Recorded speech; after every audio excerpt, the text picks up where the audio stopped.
Designing and installing a fitted wardrobe. Our client asked us to build them new wardrobes but needed to work from home in the same room. We designed a new larger wardrobe in a new position which would incorporate the hideaway desk area. The entire room was replastered and new LED downlighters were fitted in the ceiling.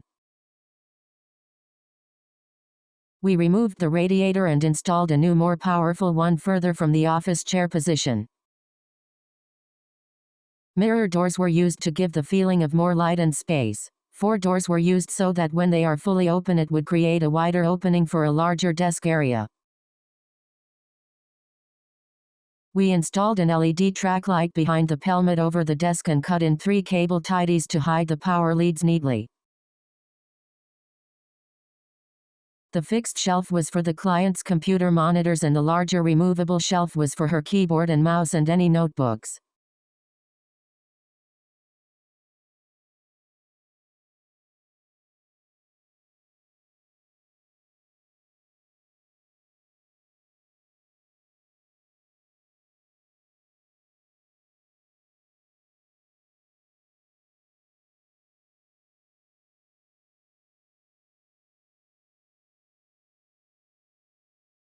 Using our CAD software we were able to accurately design the new room layout and let the client see exactly what it would look like.